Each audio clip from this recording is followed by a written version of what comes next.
Hello! So this is a bit of a different video today. I'm talking about integrating parrots and babies. I'm currently 36 weeks pregnant. I'm growing it real good. So I'm due in 4 weeks time.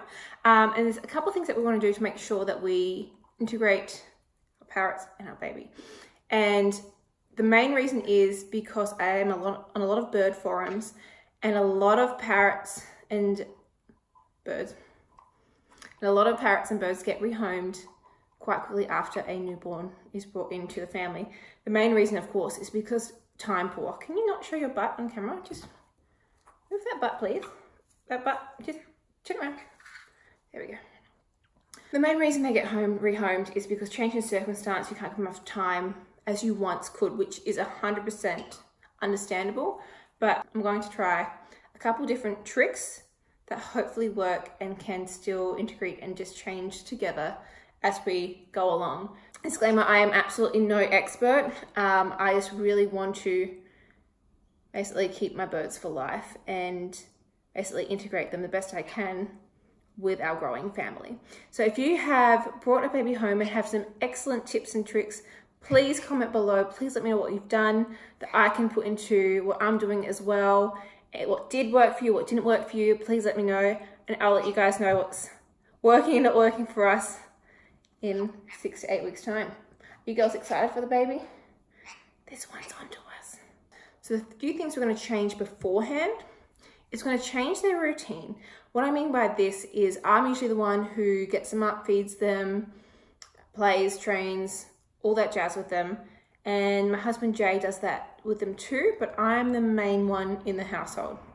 So what we're doing now, what we started 2-3 weeks ago, is that Jay is the one to get them up, to feed them breakfast, to play with them, we bring them into the shower, because I love the shower. If you have a parrot, you know what I mean. So basically just change that, because the bond is so strong with me right now that I really want to change it so this bond is so much stronger with Jay. Still bond with me, but change it over. So when the baby comes, they're not going to get jealous and want to attack the baby, which we really do not want. So I'm going to make sure that, I know you miss me. Okay, so when the baby arrives, we have 5 things that we're going to do. Number 1, yes, what?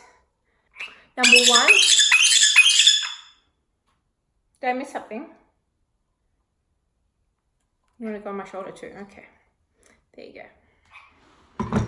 Okay, so number 1 is to bring the birds to the baby. The baby's gonna have to get used to that noise because of happens daily, doesn't it? Bless you. So bring the birds to the baby, not the baby to the birds. What I mean by this is their cage is their home, it's their territory, they love it, and they don't want anyone to invade it. So therefore, I'm not gonna bring the baby up to them because they'll get very defensive.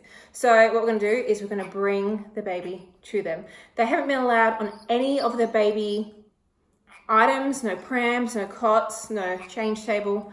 I've kept it completely separate because I don't want them to think that they own a particular toy or the bassinet or anything, and then they get jealous when the baby arrives.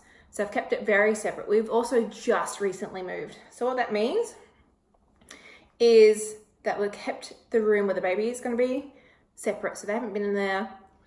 They don't know anything of it. It's not really their territory. It's not their space. So keeping it very separate. So hopefully we'll see how it goes and it works. Number 2, this is a big one, that is not to just bring the girls out when the baby is sleeping. And the main reason behind this is because they start to think that life is better when the baby's not here. And we don't want that, because therefore they'll get jealous, territorial of Jay and myself, when we want to see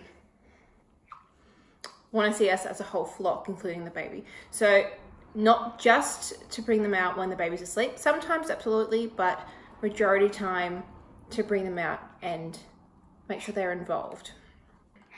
Number 3, include them in bath time. So whoever's had a parrot before knows how much they love the shower, they love the running water, they love singing. So it'll be a really good way just to integrate them with the baby and let them bond kind of with the baby. Now when I say that, they're going to be nowhere near the baby in the bath. What we have is we have suction perches that go. I know you wish you were in the shower right now, but no, we're not, okay?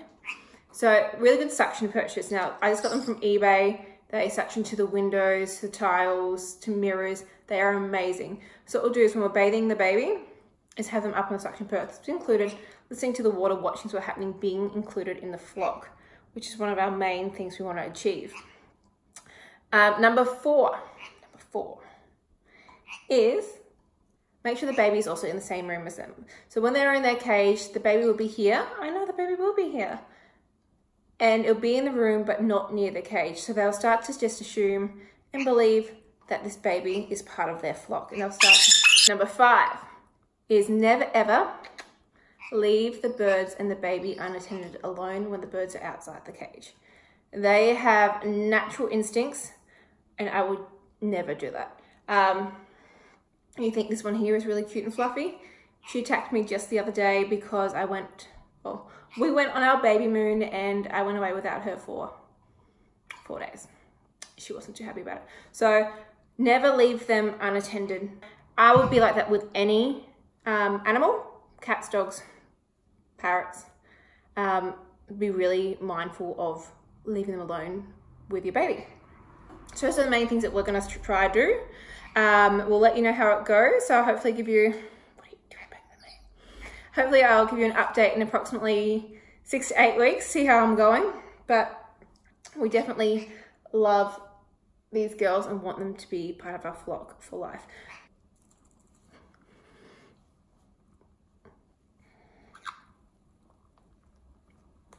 Tonks, you're not the baby, mate. Get out of there. Get out, get. There you go.